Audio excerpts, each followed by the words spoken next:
নমস্কার। তো চলুন আজকে আলোচনা করব। আজকে একটা খুব ইম্পর্টেন্ট সাবজেক্ট নিয়ে আলোচনা করব।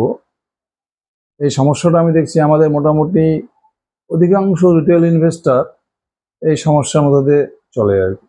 সবসময় এদের পুরো ইনভেস্টিং জার্নিতে বেশিরভাগ রিটেল ইনভেস্টর এই প্রবলেমটা ফেস করে। প্রবলেমটা হচ্ছে আমরা যে স্মল ক্যাপ স্টক বা মাইক্রো ক্যাপ স্টক, ছোট যে সমস্ত কোম্পানির মার্কেট ক্যাপ খুবই ছোট, স্মল ক্যাপ, কিন্তু হাই গ্রোথ ইঞ্জিন, 50%, 60%, 40%, কোনো কোনো কোম্পানি 100% করে সেলস গ্রোথ করে যাচ্ছে, প্রফিট গ্রোথ করে যাচ্ছে। কিন্তু এসব কোম্পানি হয়তো আমাদের বেশিরভাগ ইনভেস্টারের পোর্টফোলিওতে নেই। তার কারণটা কি? এই যে এইসব যে সমস্ত স্টকগুলো প্রতিটা কোয়ার্টারে 40%, 50%, 60% করে গ্রোথ করে যাচ্ছে, এমনকি কোনো কোনো কোম্পানি আছে 100% বেশি গ্রোথ করছে, অথচ সেই কোম্পানিগুলো দেখবেন বেশিরভাগ রিটেল ইনভেস্টারের পোর্টফোলিওতে নেই। এর কারণটা কি? আর বেশিরভাগ ইনভেস্টরের পোর্টফোলিওতে আমি এরকম যে স্টক করে আছে, যেমন ইনফোসিস, আইটিসি, এই ধরনের, যদিও নাম নেওয়াটা ঠিক না, তবুও নাম না নিলে আপনারা বুঝতে পারবেন না। এশিয়ান পেন্ট বা হিন্দুস্তান ইউনিলিভার বা আইটিসি বা এইচডিএফসি ব্যাংক, যাদের কোনো গ্রোথ নেই, এরা কিন্তু এইসব স্টক নিয়ে বসে আছে দিনের পর দিন, বছরের পর বছর, 2 বছর, 3 বছর, 4 বছর, 5 বছর ধরে এইসব স্টক নিয়ে বসে আছে। একদম নিফটি ফিফটি টপ স্টক যেগুলো আর কি, সবথেকে বড় বড় কোম্পানি যেগুলো, যাদের মার্কেট ক্যাপ 5 লক্ষ কোটি টাকা, 6 লক্ষ কোটি টাকা, 10 লক্ষ কোটি টাকা, ITC, Hindustan Unilever, Asian paint, HDFC bank, Kotak Mahindra bank, এসব নিয়ে এরা পোর্টফোলিওতে দিনের পর দিন বসে আছে। অথচ দেখুন লাস্ট 3-4 বছর থেকে কত ছোট ছোট কোম্পানি আছে যেগুলো হয়তো 3 বছরে 10x, 15x, 5x, 4x হয়ে গেছে। অথচ আমাদের মধ্যে যারা রিটেল ইনভেস্টার রয়েছে তাদের পোর্টফোলিওতে বেশিরভাগ ইনভেস্টারের পোর্টফোলিওতে এসব স্টক নেই। এর কারণটা কি? আমরা ITC, Hindustan Unilever, HDFC bank বা Kotak Mahindra bank, Asian Paints, এই ধরনের স্টক নিয়ে বসে আছি দিনের পর দিন ধরে, 3 বছর, 4 বছর, 5 বছর নিয়ে বসে আছি। আমাদের কিন্তু এইসব স্টকগুলো তো লাস্ট 2 বছর, 3 বছর কোনো রিটার্ন দেয়নি। ইনভেস্টার এসব স্টক থেকে কোনো রিটার্ন পায়নি, কিন্তু বছরের পর বছর এইসব স্টক নিয়ে বসে আছে। বছরে 2%, 3% ডিভিডেন্ড দেয়, এতেই খুশি ইনভেস্টার, কিন্তু শেয়ার প্রাইসের কোনো গ্রোথ নেই। তার কারণটা কি? তার মানে ব্যবসাতে কোনো গ্রোথ নেই। আপনি আইটিসি দেখেন, হিন্দুস্তান ইউনিলিভার দেখেন, পিডিলাইট দেখেন, এশিয়ান পেন্ট দেখেন, এদের যদি লাস্ট 3 থেকে 4 বছরের বিজনেস গ্রোথ দেখেন, সব সিঙ্গেল ডিজিট গ্রোথ, 2%, 4%, 5% গ্রোথ করছে। তারা কি রিটার্ন দেবে? অথচ দেখুন লাস্ট 2 থেকে 3 বছরে আপনি যেমন প্রচুর এরকম স্মল ক্যাপ স্টক আছে যারা 3 বছর হয়তো 5x, 10x, 12x হয়ে গেছে। যেরকম Manorama industry, V2 retail, sky gold, এখানে প্রচুর কোম্পানি আছে। আমি কোনো রেকমেন্ড করছি না নাম, নাম না নিলে আবার আপনারা বুঝতে পারবেন না ব্যাপারটা। এরা কিন্তু প্রচুর দেশি রিটার্ন। কোনো কোনো স্টক দেখুন এই 3 বছর হয়তো 5x হয়ে গেছে, 6x হয়ে গেছে, 10x হয়ে গেছে, কিন্তু আমাদের পোর্টফোলিওতে নেই। তাহলে মেন সমস্যাটা বলুন। মেন সমস্যাটা হচ্ছে আমরা যেভাবে স্টক সিলেকশন করি, যত লার্জ ক্যাপ স্টক দেখবেন, যদি ইনফোসিস মনে করেন বা হিন্দুস্তান ইউনিলিভার মনে করেন, কারণ আমরা তো আমাদের মধ্যে গেছে বেশিরভাগ ইনভেস্টার কি হয়েছে, কিছু ভ্যালু ইনভেস্টিং এর নিয়মগুলো শিখে গেছে, রুলস। যারা ভ্যালু ইনভেস্টিং এর বই পড়ে নিল একবার বা নিয়মগুলো শিখে গেল, আর কিছু আমাদের ইউটিউব রয়েছে, নিউজ চ্যানেল রয়েছে, কিছু লোকজন তো মানে জ্ঞানের ভান্ডার নিয়ে বসে থাকে, স্টক মার্কেটের পুরো জ্ঞান এদের কাছেই আছে। এরা দেখাবে ক্যাশ ফ্লো পজিটিভ, যেই কোম্পানির ক্যাশ ফ্লো পজিটিভ না সেই কোম্পানি নেওয়া যাবে না। যাদের বড়োইংস বেশি আছে সেই কোম্পানি নেওয়া যাবে না। যাদের ক্যাশ ফ্লো, যাদের রিজার্ভ কম আছে সেই কোম্পানি নেওয়া যাবে না। যাদের ডেট টু ইকুইটি রেশিও বেশি আছে সেই কোম্পানি নেওয়া যাবে না। এইসব ভ্যালু ইনভেস্টিং এর জ্ঞান দিয়ে কি হবে? এইসব যদি আপনি আপনার এই থিওরি হয়, আপনি যদি কোনো একটা স্টক সিলেকশন করে দেখেন যে আমার কোম্পানির বড়োইংসটা বেশি না রিজার্ভ বেশি, আমার কোম্পানির ক্যাশ ফ্লো পজিটিভ না negative, debt to equity ratio 1-এর বেশি না 1-এর কম, এইভাবে স্টক সিলেকশন করে। বেশিরভাগ ইনভেস্টার আমি দেখলাম এই পলিসিতে স্টক সিলেকশন করে। আর দেখুন কি যেসব কোম্পানি গ্রোথ নেই, যেমন ইনফোসিস, আপনি দেখবেন ইনফোসিসের দেখবেন, আপনি ইনফোসিসের অ্যানালাইসিস করেন তাহলে দেখতে পারবেন যে ইনফোসিসের মোটামুটি রিজার্ভ পড়ে আছে এখন 93,000 কোটি টাকা। রিজার্ভ মানে ওদের কাছে ক্যাশ পড়েছে 93,000 কোটি টাকা। আর বড়োয়িংস মানে ঋণ ধরুন মাত্র 8,000 কোটি টাকা। সুপার কোম্পানি, এর থেকে ভালো কোম্পানি কি হয়? কোম্পানির কাছে ক্যাশ পড়েছে 93,000 কোটি টাকা, অথচ তার বড়োয়িংস আছে মাত্র 8,000 কোটি টাকা। এটা সুপার কোম্পানি, এতে ক্যাশ ফ্লো পজিটিভ হবেই। অথচ দেখুন ইনফোসিস কোম্পানির কি লাস্ট 2 বছর 3 বছর হিসাব করে নো রিটার্ন, শেয়ার হোল্ডারের কোনো রিটার্ন নেই। ইনফোসিসের শেয়ার 1 টাকাও রিটার্ন দেয়নি লাস্ট 2 থেকে 3 বছরে। আপনি হিন্দুস্তান ইউনিলিভার দেখুন, এতে রিজার্ভ কত রয়েছে? মোটামুটি প্রায় 50,000 কোটি টাকা। আর বড়োয়িংস কত রয়েছে? মাত্র 1,500 কোটি টাকা। রিজার্ভ হচ্ছে 50,000 কোটি টাকা আর বড়োয়িংস মাত্র 1,500 কোটি টাকা। তাহলে এটাও যদি আপনি ভ্যালু ইনভেস্টিং এর বইয়ের নিয়ম অনুযায়ী, সূত্র অনুযায়ী, এটা একটা দুর্দান্ত কোম্পানি, এরও ক্যাশ ফ্লো পজিটিভ। রিজার্ভ হচ্ছে 50,000 কোটি টাকা আর বড়োয়িংস মাত্র 1,500 কোটি টাকা। কিন্তু দেখুন হিন্দুস্তান ইউনিলিভার লাস্ট 3 বছর হিসাব করেন নো রিটার্ন। কারণ কি? নাকি গ্রোথ, কোনো গ্রোথই নেই এদের। তো সেলস গ্রোথ বছরে 2% 3%, ইনফোসিসের সেলস গ্রোথ বছরে 5 থেকে 7%। কি করে দেবে রিটার্ন? আইটিসি কে দেখুন, আইটিসি কত আছে রিজার্ভ? প্রায় 70,000 কোটি টাকা। আর আইটিসি বড়োয়িং কত? নাই বললেই চলে, প্রায় 300 কোটি টাকার মতো বড়োয়িং। এটা একটা দুর্দান্ত কোম্পানি। এটা 70,000 কোটি টাকা ক্যাশ রিজার্ভে পড়ে আছে, আর বড়োয়িংস মাত্র 300 কোটি টাকা। এটা একটা দুর্দান্ত কোম্পানি, এরও ক্যাশ ফ্লো পজিটিভ। কিন্তু দেখুন আইটিসির একই অবস্থা, লাস্ট 2-3 বছরে নো রিটার্নস। তার কারণ গ্রোথ। আইটিসি, হিন্দুস্তান লিভার বা আপনি যদি ইনফোসিস এই ধরনের স্টক, নিফটি যেটা টপ স্টক, একদম টপ 20 স্টক বা টপ 30 স্টক, কারণ এদের কোনো বিজনেসের গ্রোথই নেই। এরা এত বড় হয়ে গেছে, আজকে ইনফোসিসের মার্কেট ক্যাপ প্রায় 6 লক্ষ কোটি টাকা। হিন্দুস্তান ইউনিলিভারও তাই, 6 লক্ষ কোটি টাকা। আইটিসির মার্কেট ক্যাপ 5 লক্ষ কোটি টাকা। এদের এখন এত শেয়ার হোল্ডার হয়ে গেছে, এদের ইকুইটি এত হেভি হয়ে গেছে, এদের কাছে তো মানে ক্যাশের অভাব নেই। কিন্তু প্রবলেম হচ্ছে এদের গ্রোথ, এদের বিজনেসে কোনো গ্রোথ নেই। আর সবসময় বেশি মনে রাখবে মার্কেট কিচ্ছু দেখে না, মার্কেট দেখে গ্রোথ। যার ব্যবসার সেলস গ্রোথ, প্রফিট গ্রোথ নেই, তার ক্যাশ ফ্লো যতই পজিটিভ থাকুক, তার রিজার্ভ যতই বেশি থাকুক, বড়োয়িং যতই কম থাকুক, মার্কেটের কিছু যায় আছে, সেই শেয়ার পয়সা বানাতে পারবে না। এইসব শেয়ার দেখবেন যেটা আমি লাস্ট, যদি এইসব কোম্পানি দেখবেন 15 বছর আগে বা 12 বছর আগে, এইসব কোম্পানি দুর্দান্ত দিচ্ছিল রিটার্ন। কেন? তখন তো সেলস গ্রোথ ছিল 18%, 20%, 25% এইসব কোম্পানি সেলস গ্রোথ করতো। হিন্দুস্তান ইউনিলিভার, ইনফোসিস, আইটিসি, তখন এদের ক্যাশ ফ্লো কম ছিল, তখন এদের ক্যাশ ফ্লো নেগেটিভ ছিল, বড়োয়িং বেশি ছিল, রিজার্ভটাও কম ছিল। এখন কি হয়েছে? এখন গ্রোথ হতে হতে কোম্পানি এই জায়গায় চলে গেছে, কোম্পানির এখন গ্রোথের কোনো স্কোপই নেই। এখন কোম্পানি ক্যাশ দেয় কি করে? কোম্পানি সব ক্যাশ পড়ে থাকে। এই জন্য রিজার্ভে দেখুন 50,000 কোটি টাকা পড়ে আছে, 90,000 কোটি টাকা পড়ে আছে। বড়োয়িং তো করছে না, ঋণ করে কি করবে? তো গ্রোথের কোনো স্কোপই নেই। ঋণ করে কোনো যদি প্ল্যান বানাবে বা মালপত্র কিনবে, দরকারই নেই, ডিমান্ডই নেই। যা ডিমান্ড আছে তার থেকে বেশি মাল পড়ে আছে এদের কাছে। আমি বলবো যত বড় বড় লার্জ ক্যাপ কোম্পানি আছে, এইসব ব্লু চিপ কোম্পানিগুলো, এদের দেখবে সবসময় রিজার্ভ বেশি থাকবে, বড়োয়িং কম, প্লাস ক্যাশ ফ্লো পজিটিভ, সবসময় ক্যাশে পয়সা পড়ে থাকবে। তার কারণটা কি? এদের তো পয়সা খরচা করার স্কোপই নেই, গ্রোথই নেই বিজনেসে কোনো। আপনি যদি এইসব মানে আপনি ভ্যালু ইনভেস্টিং এর কিতাব বই পড়ে নিয়েছেন, যেখানে বলা আছে কোম্পানিকে অবশ্যই ক্যাশ ফ্লো পজিটিভ হতে হবে, বড়োয়িংস কম হতে হবে, রিজার্ভ বেশি হতে হবে, ডেট টু ইকুইটি রেশিও 1-এর কম হতে হবে। এইসব থিওরি দিয়ে কোনোদিন স্টক মার্কেট চলে না। যদি আপনার কোম্পানির সেলস গ্রোথ, প্রফিট গ্রোথ কমে যায়, বন্ধ হয়ে যায়, কোম্পানি এত বড় বড় কোম্পানি, প্রচুর টাকা পড়ে থাকবে ক্যাশে, এই টাকা দিয়ে সে কী করবে? তখন গ্রোথই নেই। সে শেয়ারগুলোর ডিভিডেন্ড দেবে 2%, 1% ডিভিডেন্ড দিতে থাকবে। এসব থেকে আপনার কোনো পয়সা জেনারেট হবে না, আপনি এখান থেকে কোনো ইনকাম করতে পারবেন না, তার কোনো নো রিটার্ন। এতে কোনো বিজনেসে কোনো গ্রোথই নেই। যেখানে কোম্পানি 5-6% করে সেলস গ্রোথ করে, 2% সেলস গ্রোথ করে, তো সে কি রিটার্ন দেবে? তাহলে একটা সাইকেল, মানে লার্জ ক্যাপ কোম্পানি দেখবেন, আপনি যখন ফান্ডামেন্টাল অ্যানালাইসিস করবেন, সব কিছু ভালো লাগবে আপনার।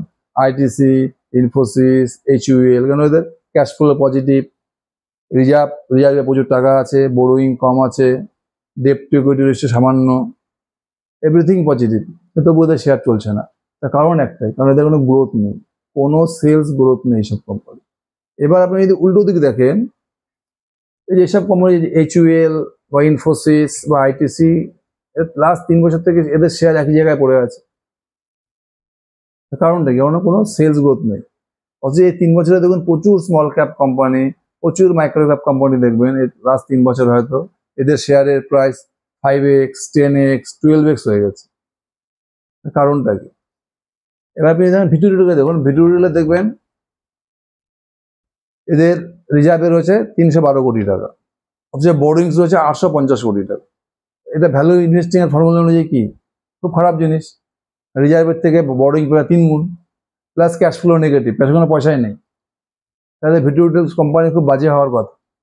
রিজার্ভ মাত্র 312 কোটি টাকা, অথচ বোর্ডিংস হচ্ছে 850 কোটি টাকা, মানে রিজার্ভের থেকে বোর্ডিংস প্রায় 3 ডবল আছে। খুব বাজে কোম্পানি হওয়ার কথা, প্লাস ক্যাশ ফ্লো নেগেটিভ। এবার দেখুন ভিটুরিয়ালকে দেখুন, মোটামুটি আপনি যদি জানুয়ারি 24 থেকে হিসাব করেন এখনো পর্যন্ত শেয়ারের দাম প্রায় 5 টাইমস হয়ে গেছে, 5x হয়ে গেছে। তার কারণটা কি? তার কারণটা হচ্ছে সেলস গ্রোথ। মেন ক্রাইটেরিয়া হচ্ছে শেয়ার বাজারের সেলস গ্রোথ। ভিটুরিয়ালকে দেখুন লাস্ট 2 বছর থেকে, মানে লাস্ট 7-8টা যদি কোয়ার্টার দেখেন, প্রতিটা কোয়ার্টারে 50% করে গ্রোথ করে যাচ্ছে sales growth, profit growth. Sales growth plus profit growth দুটোই 50% বেশি করে যাচ্ছে। এবার একটা ছোট কোম্পানি, এখন ভিটুরিয়ালের মার্কেট ক্যাপ কত? মোটামুটি 6,000 কোটি টাকা। 2024 সালে কত ছিল ভিটুরিয়ালের মার্কেট ক্যাপ? 1,500 কোটি টাকা। এবার 1,500 কোটি টাকা মার্কেট ক্যাপ, তার কাছে তো ইকুইটি নেই বললেই চলে। এত অল্প পরিমাণ শেয়ার হোল্ডার, ইকুইটি পয়সা নেই। এবার সে যে গ্রোথ করবে, ভিটুরিয়াল গ্রোথ কি করে করবে? তাতে ব্যবসা প্রচুর ডিমান্ড, কোম্পানি বুঝতে পারছে যে আমার ডিমান্ড আছে, ওদের প্রোডাক্ট ভালো চলছে, তখন কি করে সে গ্রোথ করবে? তাকে স্টোর ওপেনিং করতে হবে, স্টোরে মালপত্র আনতে হবে, তাতে টাকা লাগবে। আইদার তাকে ব্যাংক থেকে ডেপ নিতে হবে, ঋণ করতে হবে, অথবা তাকে কি করতে হবে? QIP করতে হবে, বা নিজের ইকুইটিটাকে ডাইলিউশন করতে হবে, শেয়ারটাকে যে কিছু শেয়ার বেচতে হবে। যখনই শেয়ার বেচে দেবে তখনই কি প্রমোটারের হোল্ডিং কমে যাবে, আর যখনই ব্যাংক থেকে ডেপ্ট উঠাবে তখন ডেপ টু ইকুইটি রেশিও বেড়ে যাবে। তখন আপনার মনে হবে হয়ে কোম্পানিতে খুব খারাপ, কারণ একদিকে প্রমোটারের হোল্ডিং কমে যাচ্ছে, একদিকে ডেপ টু ইকুইটি রেশিওটাও বেড়ে যাচ্ছে। কারণ কোম্পানির দুটো রাস্তা আছে। এটা তো ইনফোসিস না যে বিশাল বড় কোম্পানিদের কাছে প্রচুর টাকা আছে। ছোট কোম্পানি, ভিটুরিয়ালের মধ্যে ছোট কোম্পানি 2024-এ তখন মার্কেট ক্যাপ কত ছিল? 1500 থেকে 2000 কোটি টাকা মার্কেট ক্যাপ ছিল। তখন তো কোম্পানি যদি 50%, 60% করে সেলস গ্রোথ করতে চায়, কোম্পানিকে অনেক স্টোর খুলতে হবে, রিটেল কোম্পানি প্রচুর স্টোর খুলতে হবে, স্টোরে মালপত্র আনতে হবে, প্রচুর স্টাফ লাগবে। আর কোম্পানি দেখবি ছোট ছোট ছোট মার্কেট ক্যাপ কোম্পানি, তাহলে কোম্পানি কি করে গ্রো করবে? আইদার কোম্পানিকে নিজের শেয়ারটাকে বেচতে হবে, বা QIP করতে হবে, নতুন শেয়ার ইস্যু করতে হবে মার্কেটে। তাহলে কি হবে? প্রমোটার হোল্ডিং কমে যাবে, শেয়ারের দাম কমে যাবে। অথবা কোম্পানিকে কি করতে হবে? ব্যাংক থেকে লোন নিতে হবে। দুটো রাস্তা আছে। আর ভিটুরিয়াল সে সময় তাই করেছে, ব্যাংক থেকে ঋণও নিয়েছে, আর নিজের প্রমোটার হোল্ডিংটা কিছুটা শেয়ার ডাইলুট করে দিয়েছে। আপনারা সবাই কি ভাবছে? এই কোম্পানিটা খারাপ হয়ে গেল। তাহলে আমরা পড়েছি ভ্যালু ইনভেস্টিং এর রুল অনুযায়ী প্রমোটার শেয়ার বিক্রি করলে এই কোম্পানি খারাপ, ডেপ টু ইকুইটি রেশিও বেড়ে গেলে এই কোম্পানি খারাপ। কিন্তু এটা কিন্তু অ্যাকচুয়ালি একদম ফালতু কথা। এই ধরনের চিন্তা ভাবনা যদি করে কেউ, তাহলে সে কোনোদিনও শেয়ার মার্কেট থেকে কোনো শেয়ারকে মাল্টিপ্যাকার করতে পারবে না। তাকে সে বড় বড় ইনফোসিস আর উইপ্রো নিয়ে বসে রাখতে হবে। 10 বছর 20 বছর বসে থাকলে কিছু হবে না।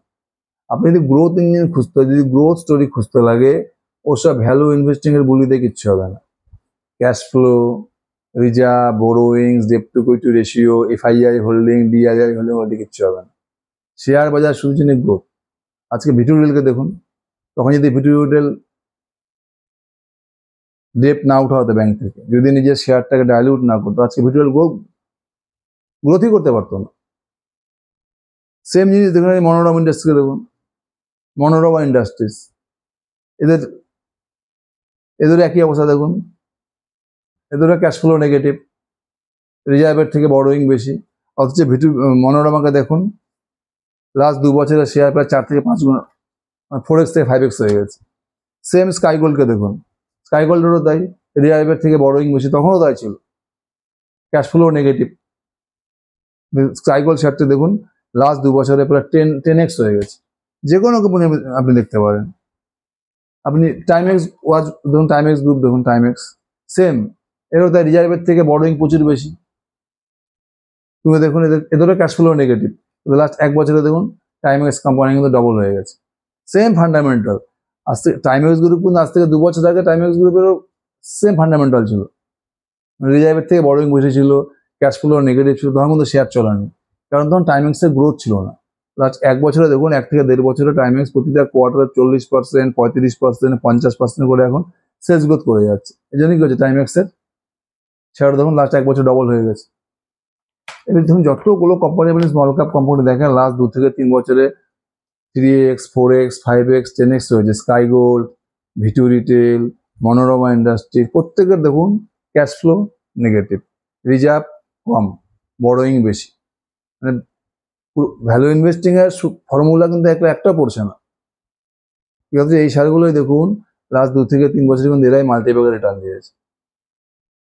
তার মানে এখান থেকে কি বুঝাচ্ছে, আপনি যখন কোনো একটা স্মল ক্যাপ ছোট কোম্পানি হাই গ্রোথ ইঞ্জিন খুঁজবেন, 50%, 60%, 100%, 40% সেলস গ্রোথ কোম্পানি আপনার পোর্টফোলিওতে রাখবেন, তখন কিন্তু আপনাকে এই জিনিসগুলো বুঝতে হবে ভালো করে, এদের কি হবে, ক্যাশ ফ্লো নেগেটিভ থাকবে বেশিরভাগ কোম্পানির ক্ষেত্রে, বড়োইংস বেশি থাকবে, রিজার্ভ কম থাকবে, plus debt to equity ratio বেশি থাকতে পারে। কারণটা কি, এটা ছোট কোম্পানি না, এদের তো ইকুইটি হোল্ডিংটা কম আছে, শেয়ার হোল্ডারের সংখ্যা কম, তাহলে টাকা কোথা থেকে পাবে, আইদারকে ব্যাংক থেকে লোন নিতে হবে, নাহলে নিজেদের হোল্ডিং বেচতে হবে, বা নতুন শেয়ার ইস্যু করে কিউআইপি করতে হবে। এগুলো যখনই করবে তখন এই ভ্যালু ইনভেস্টিং, যে আপনি যদি ভ্যালু ইনভেস্টিং এর ফর্মুলা মানে শেয়ার হোল্ডার শেয়ার মার্কেটে আসেন, তাহলে আপনার কিছু ভালো লাগবে না এগুলা কোম্পানি, এটা আপনার ফর্মুলার সব বাইরে চলে গেছে। তাহলে আপনাকে কি করতে হবে, সেই Infosys, ITC, HDFC bank, Reliance industry সেখানে বসে থাকতে হবে বছরের পর বছর, এখান থেকে আপনি কোনো রিটার্ন জেনারেট করতে পারবেন না।